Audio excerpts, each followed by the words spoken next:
In addition to using different panels, you'll also spend a lot of time in Photoshop switching tools.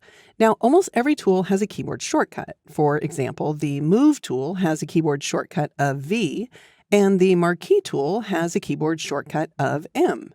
So if I tap the V key, then I'll select the Move tool, and if I tap the M key, I'll select the Marquee tool. Almost all the tools also have nested tools. So when you click and hold on a tool, you can see all of the nested tools and the keyboard shortcuts. For example, the L key is assigned not only to the selection brush tool, but also the lasso tool, the polygonal lasso tool, and the magnetic lasso tool. So how do you select the different tools? Well, certainly we can choose them from the flyout here, or we can hold down the Shift key and then tap the L key in order to cycle through all of the tools that have the L key assigned as the keyboard shortcut. Now, you may see a tooltip when you hover your cursor on top of a tool, but in a previous version, I disabled that by going to the Photoshop menu and then choosing either Settings or Preferences, depending on what operating system you're on. On Windows, it would be under the Edit menu, and then selecting Tools, and I disabled both the rich tooltips and the regular tooltips. Okay, if you don't like the default order of the tools, or if you want to hide some of the tools that you don't use very often, you can customize the toolbar. We can either choose the Edit menu and then scroll down and choose Toolbar, or we can click on the three dots in the toolbar, hold down our cursor, and then choose Edit Toolbar.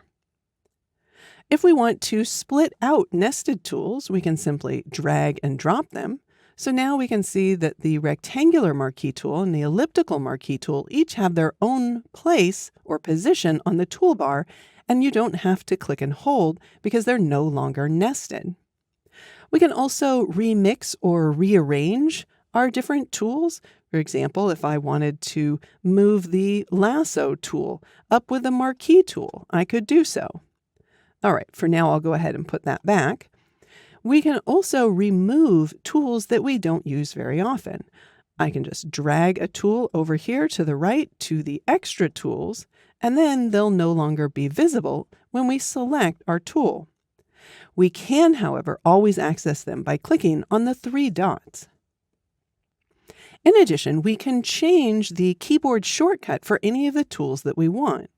So for example, if I wanted the rectangular marquee tool and the elliptical marquee tool to have different keyboard shortcuts, well, then I could scroll down and look for a tool that I don't use very often.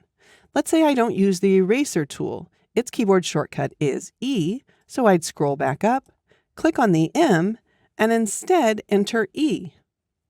I could even remove the E from all of the other tools that have it so that I would be assured that every time I tap E, I would get the elliptical marquee tool. But for now, I'll go ahead and leave them on.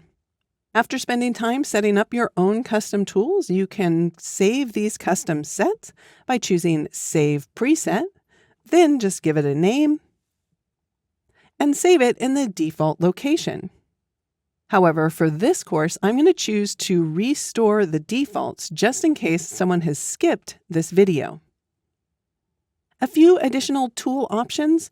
Tools by default are in a single column, but we can click on the double chevron here in order to see a two-column view. In addition, we can float the toolbar. If I click on the grabber handle and just drag it away from the edge, it's now floating. I can dock it over here with the other tools or drag it to a secondary monitor. And finally, if tools aren't behaving like you think they should, you can always right-click or control-click on Mac on the icon for the tool in the options bar and choose to reset the tool or reset all tools. This only changes the options in the options bar for the tool. It won't actually reset the position of the tools or any shortcuts that you've changed. So as you can see, the tool layout in Photoshop is very flexible. And don't worry about learning the shortcuts to all the tools right away. You'll learn the ones that you need to know, and soon enough, it'll be second nature just to use the keyboard shortcut to select the tool much more quickly and efficiently in Photoshop.